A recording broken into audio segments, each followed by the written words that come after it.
Hi, I'm Kathleen Wyman, author of Humorous Women's Fiction and one of the hosts of the author event series Author Talks. And today I'm talking to Vanessa Woolley, whose debut novel, Secrets at Sunset, was a finalist for the Romantic Novelist Association Joan Hussein Award. Congratulations, Vanessa, on Thank you. being finalist. That's absolutely fantastic. And thank you so much for taking the time to talk to me today. Thank you. And I'm absolutely delighted to be able to take part in the Author Events podcast series because I've watched quite a few of them, and it's just a very nice way, particularly for a debut novelist, to sort of get themselves out there, so to speak. Oh, that's fantastic. Yeah, they're great interviews, aren't they? It's lovely to talk to all the different authors and find out different ways of working and where everyone gets their inspiration. Yes. Yeah, it's a really lovely community to be a part of. Um, Yes, exactly. yes, so your book, Secrets at Sunset, Yeah. can you tell us a little bit about it, please? Yeah, so it's a sort of romantic suspense or romance mystery contemporary novel set in the Kruger National Park in South Africa. The book has two main characters, one of whom is an investigative journalist who called Kate, who arrives in the Kruger National Park to write about rhino poaching and conservation for her UK newspaper. And having just lost both her parents in a car accident in the UK, she is, quite emotional at the time, and particularly when she arrives just as they're airlifting a rhino calf to a rhino orphanage, having lost its mother to a poaching incident. So she bonds with that calf virtually straight away, finds a sort of an infinity with it, I guess, having after what she's gone through. And Yeah. alongside that, she meets the ranger who rescued the rhino calf, who is an ex-British soldier called Ryan. And for Kate, this is a big scoop. It's an opportunity for her to be right in the hands-on real world of rhino poaching. And so working with alongside Ryan, she helps to follow the sort of poacher's trail. That's the setup for the story, and the plot, I guess. But Kate also has an alternative reason for being in South Africa, and that's that she's is to do with a sort of family secret. And Ryan has problems of his own linked to his army past. So you can see where that's going in terms of their. So there's chemistry there, it's a sort of will they, won't they sort of situation with them. But part of it is the fact that he doesn't trust her, and that's because he's got trust issues from his past. So they follow the trail, and eventually there is, they get closer into the poaching syndicate, and that's when Kate makes quite a shocking discovery that forces her to consider the importance of blood ties versus new beginnings. So that's kind of where the story is.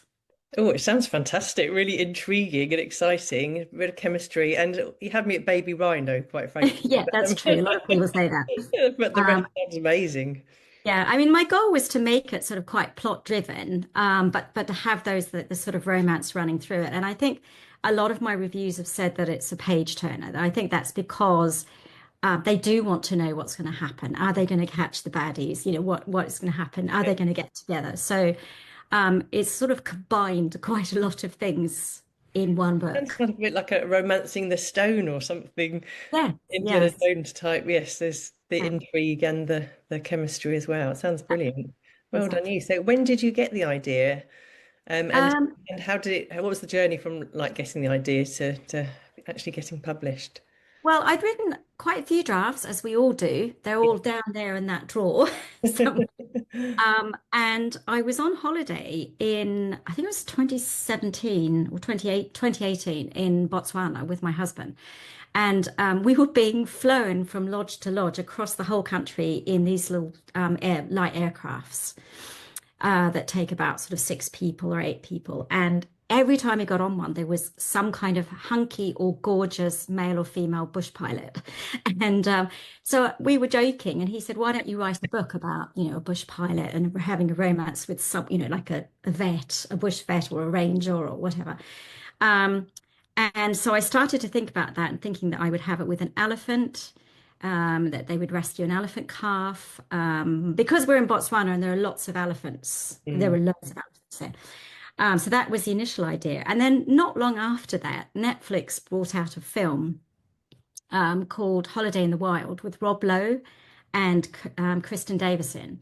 Mm. And it basically follows the story of a bush pilot who takes a tourist to a lodge in Zambia, but on the way they spot an abandoned elephant calf, and he lands and they rescue it. Someone was And eavesdropping. I was like, oh no, someone's got my idea. Yeah. So um, I decided, and then so then I kind of thought a little bit about my times in Africa before that and the time in Botswana. And one of the things I realized was that the whole time we were in Botswana, we never saw a single rhino. Mm. So I then started thinking about, well, what is happening with rhinos now? How many are there? So I did quite a bit of research and sort of realized that it was quite bad. It's like one a day, and are being poached for their Yes. haul. And so I came across Helping Rhinos, which is a UK charity that supports projects on the ground in South Africa and Kenya.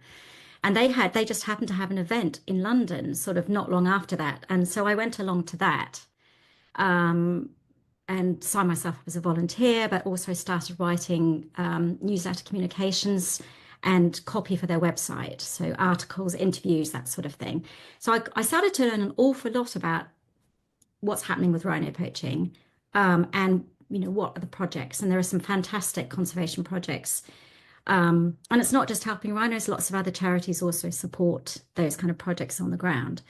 And then in 2019, I went to the Kruger National Park, determined to write the story, and I found the location where my book is set. So in my book, it's called Elephant Sands Conservancy, which is like a private thing within the Kruger National Park. And so I was able to sort of get lots of information. I was lucky enough to speak to they had their own anti-poaching team. They wouldn't show me all the secrets, but they did let me. They had some poachers come in 2 nights before, who they'd caught. So they Mm. showed me the photos of the camera triggered. So it was almost hands-on, but not quite. Mm. And from that, I sort of wanted to build up a story where I could highlight and I could showcase the problem and what's being done. But I also wanted to make it a love story because I was Yeah. in the RNA New Writer Scheme. And who doesn't like a hunky ranger and a feisty journalist? Equally. I hasten to say there are a lot of women rangers as well. It's just the way I chose it to be. Yeah. So that was kind of the journey. So I wrote it in the lockdown of 2020. So I had everyone at home, my adult children were all here. Some were finishing university, some were working, and my husband. And so I just took myself off to the writer's shed because there was no other space in the house for me. Yeah. Um, and I wrote it pretty quickly during that time. And then I think by the end of 21, I was in the position to start sending it out. And went through that whole process that all authors go through, which is you never hear, or you do hear and it's a straightforward rejection, or you do hear and it's a nice rejection, Yeah. and so on and so forth. So I just kept persevering and eventually and I had 2 fantastic reviews through the New Writer Scheme as well by the readers. And then so I've got to the point where I then got an offer from Kingsley Publishers, and that's where and now the book came out in July. So, and I'm absolutely thrilled. I'm absolutely thrilled with Yeah. the book itself. I mean, I love the cover, I love everything about it, and I was able to have quite a lot of say in that, which is good. Yes. Um, I mean, I Okay. had to change the name, so it wasn't the original title, but I ended up really loving this name now. Yes. Oh, congratulations. It's a wonderful feeling, isn't it? All that work that you've put Yeah. into your book and to actually have it. So what would you say is the biggest myth about being an author? I think the biggest myth is that it gets easier. So, because it doesn't really get easier. I think you think it's all going to be, and it is fabulous. It's a bit of an emotional roller coaster, isn't it? Your book comes Mm. out, maybe you have a signing or a launch, and you're doing all of that sort of thing. And then it starts to go back to normal. And then nobody reviews it. There's like 0 reviews on Amazon or Goodreads. And then you have to go from shop to shop saying, to the bricks and mortar places and saying, could you possibly stock my book? Even though the publisher does that, Yeah. and they don't, the smaller independents, they haven't got the room to stock your book. No. So there's all those kind of things. But I think it you've then got to learn a whole bunch of other skills. You have to learn social media.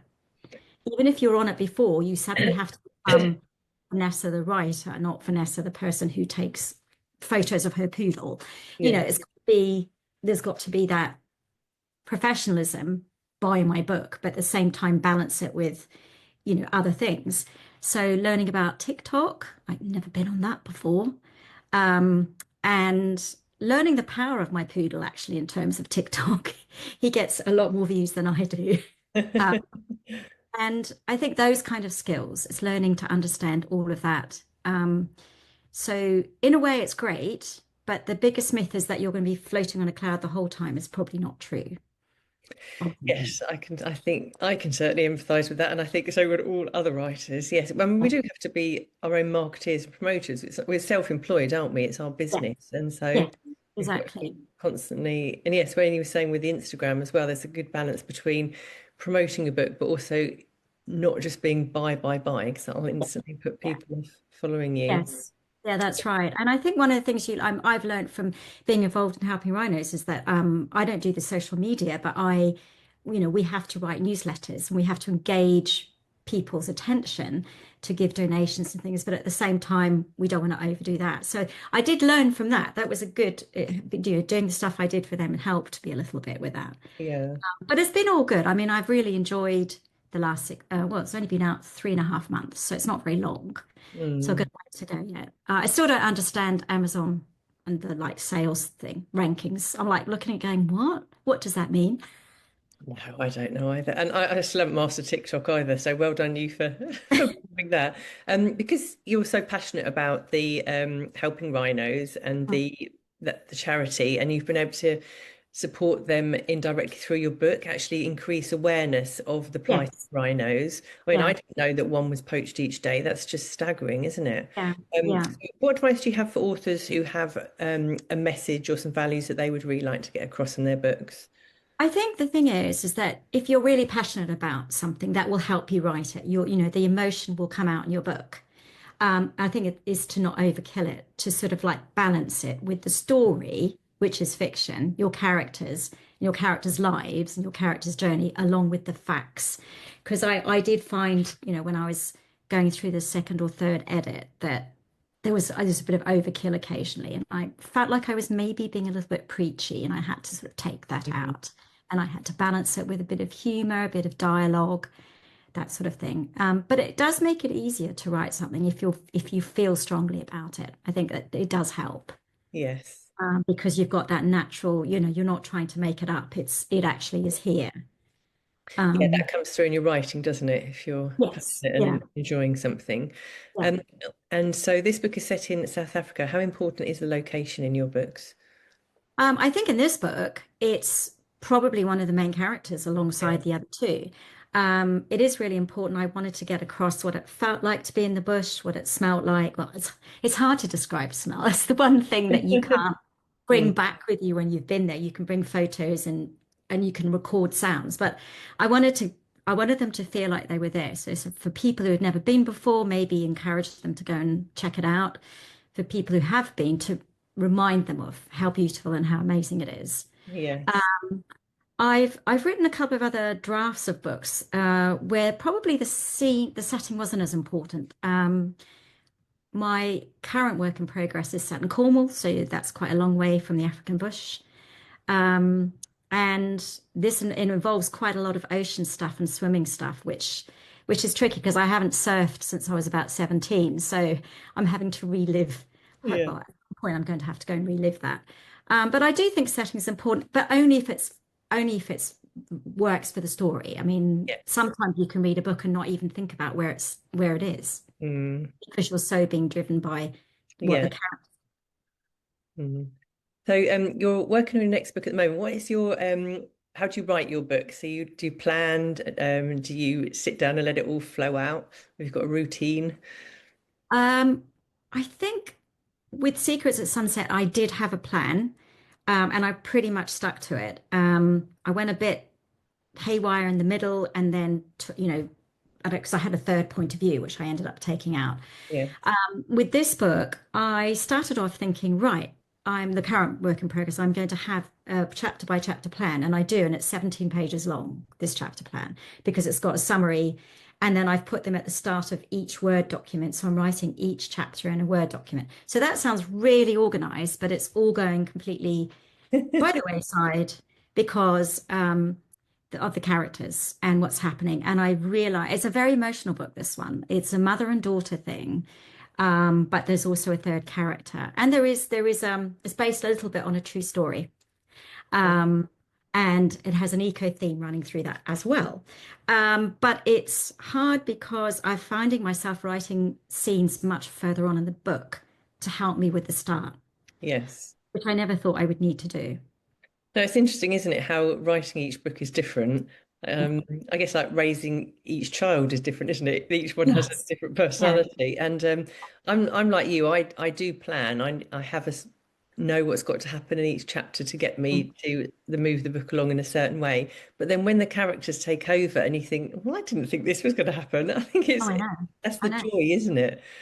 I had a very funny situation a few weeks ago. It was about 3 weeks ago. I woke up in the night and I went to the loo or something. I got back into bed and then I thought to myself, oh, that's what's going to happen and that's why. And then I sat up in bed and went, oh, like this. And my husband's going, what's wrong? And I said, nothing, I just need to write something down. And I went down the hallway to my study and scribbled this thing. And it was a key breakthrough. But if I hadn't have written it down, I wouldn't have remembered it in the No, morning. well done you for getting up But the that's energy. an example of what happens is that you think you've got this plan and it doesn't always work. And No, it's one of the things you mentioned children, you learn with children as well that you can't put them into a plan because they don't always no. cooperate. Well, And dogs as never in well. my case. Not always. So yeah, so I suppose I'm not a pantser, but I'm not a full planner anymore. I No, think it's hybrid, yeah. is it called a quilter or something? Oh, I don't know. I haven't heard that one. I think it's like where you like with the quilt, you sew the different pieces together after you've double sewed them or something. I don't know. Ah, So, yes. Or you have your initial squares that you stitch together, but then you can embellish each square to make it different to what you'd right. originally thought. Yeah, I Yeah. didn't like Yeah. that. Quarter. Yeah. Are you still in the writer's shed? Or No, I'm you in an back now? inside bedroom. Well, it was a bedroom, but it was converted into my study. It was known as my winter study, but now it's my full-time study. So, It's and lovely and bright. the Yeah. shed stores all the various cushions and various things like that now. So, So you say you wrote the first book really, really quickly. mm. How long have you set yourself a deadline for this, or were you just going? Uh, yes, I have. So I've set myself a deadline at the end of January for the first draft.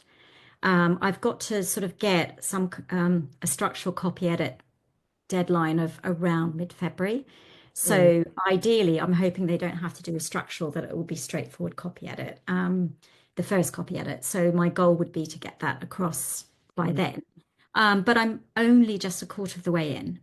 Um, and I've just had 2 weeks away. And so whilst I took my laptop, I didn't do very much writing, but I did lots of scribbling in a notebook. So I'm having to yeah. transfer those onto my computer now. But I feel like it's achievable, particularly in January, because nobody does anything in January. No, I know that is a good time to just hunker down, isn't it?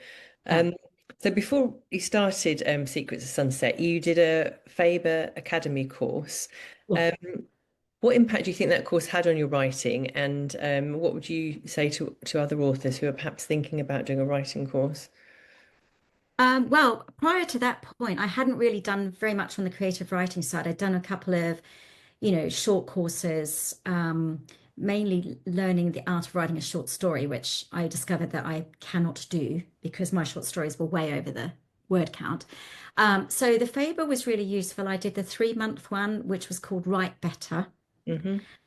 So they weren't necessarily novices on there. There were 14 of us, and we met every Thursday for 3 months. And we had the lovely Rowan Coleman as our, uh, in, um, I don't know what you call it, Coach. convener, of course. Yeah, Mhm. our tutor, and it was good because you had a lot of peer review, which is something you don't get if you are writing, if you're just writing at home and you've got an idea for a story, you don't get who do you show it to? And then you finally decide to send it out to publishers, but no one's looked at it. So going on a course like that, whether it's a 3 month, I mean, lots of different organizations run courses.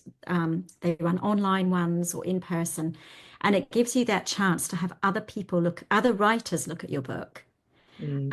as well as the tutor on the course, or to look at a scene from your book or a chapter from your book. So I found it really useful for that, and I made some friends, some of whom I still keep in touch with. So, and it was nice just to have one day a week for 3 months where you met with people who weren't your friends or family, who had no idea when you told them what you were doing. They would just go, "That's nice." But when you met with other people, you were able to bounce ideas off each other and Yeah. to the pub afterwards and things like that. So it Yes, a was, writing community is very important, isn't it? It's a lovely yes, thing to have. So you're a member of the Romantic Novelist Association, the RNA, and author events. yes. Um, so do you find being part of that writing organisation? What are the main benefits to you of being part of these communities?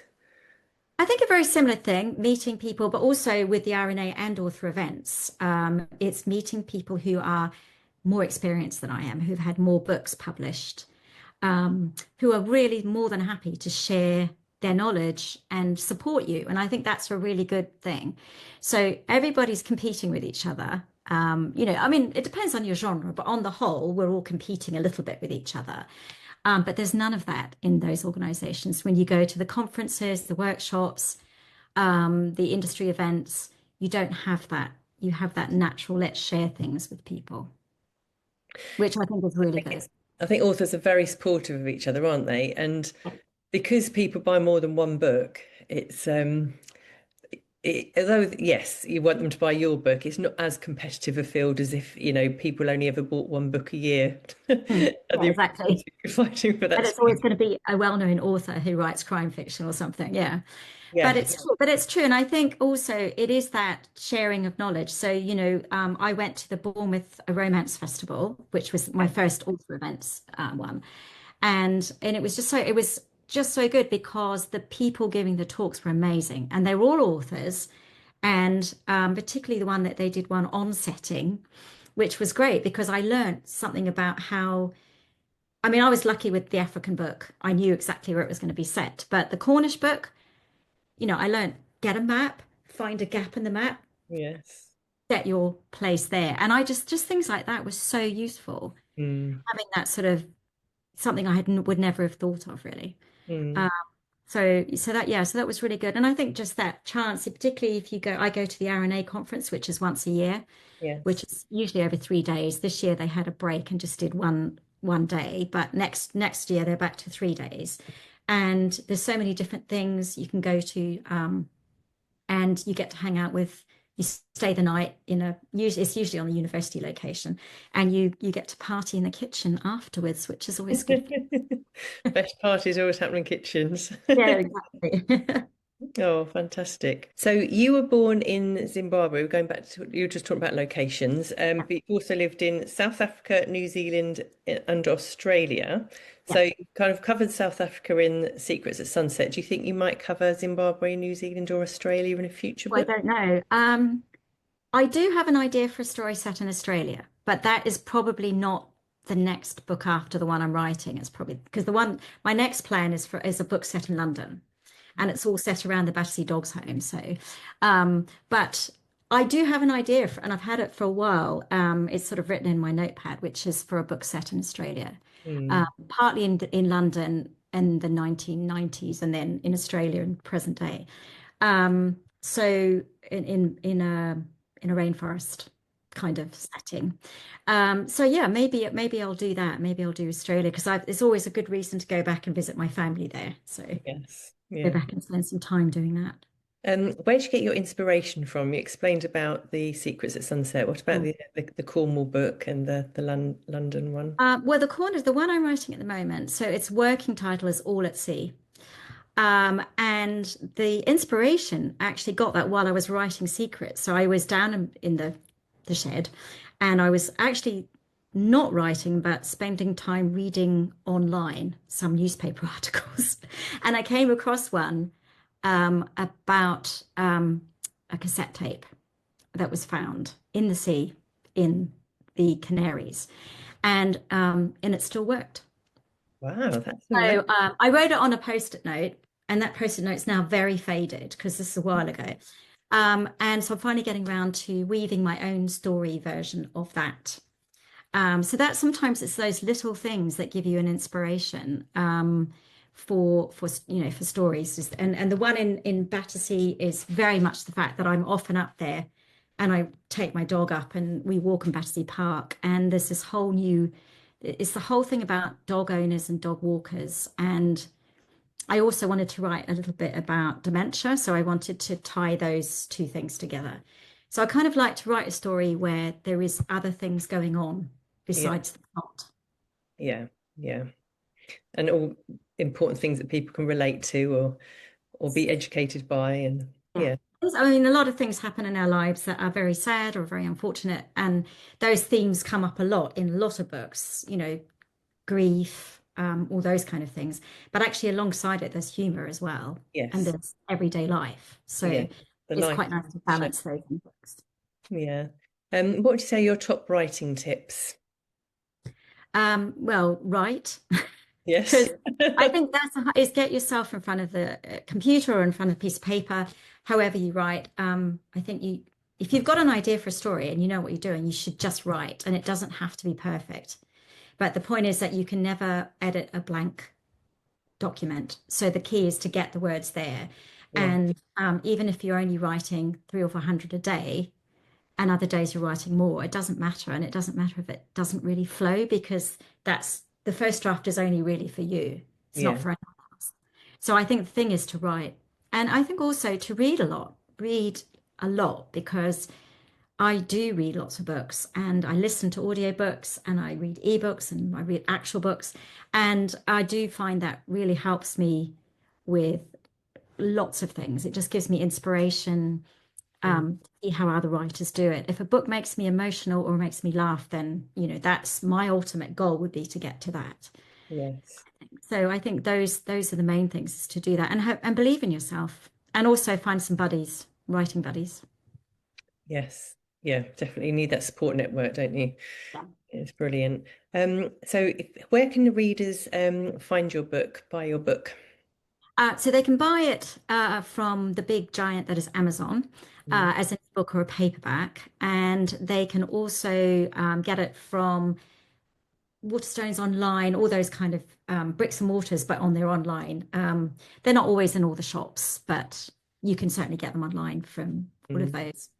And people could also go into their bookshop and ask them to get a copy. Okay, yeah. So Ask them to my get two two, copies, one for themselves and one for the shelves. exactly. So my two closest bookshops have done that. They've got them in for people, and one of them has actually had them on the shelf, one for the shelf. So which is good, because every now and then I go in and take a shelfie. But, Yeah. but yeah, you can order it from any bookshop. It's not a problem at all. Or again, you can go on online, but you can also go in person to the bigger booksellers and that as well. Yes, yes. And where can people find you, your web address and social media? What's your key social media? Yeah, so my main one is Instagram, really. So I'm at Vanessa Woolley Writer. And I'm also on Facebook, same address. But also my website, which is oh yeah, hang on. But yeah, vanessawoolley.co.uk. I had to think about that for a minute. It's called Writing from the Heart is the name of the website, but it's the search is my name. Yes. Yeah, oh, that's lovely, writing from the heart. Well, thank you so much for talking from the heart today. Thank That's you. been absolutely lovely. And congratulations again on your fantastic book, and good luck with the next one and the Yes, one thank you after very that. You've much. got them all planned out. It's I amazing. know. I know. I've got no, it was, what did I say? 17 pages. So I've got to get on with it. But thank you very much for having me. It's been so nice to speak to you. Oh, and you. Thank you. Take care. Thank Bye. you. Bye. Bye.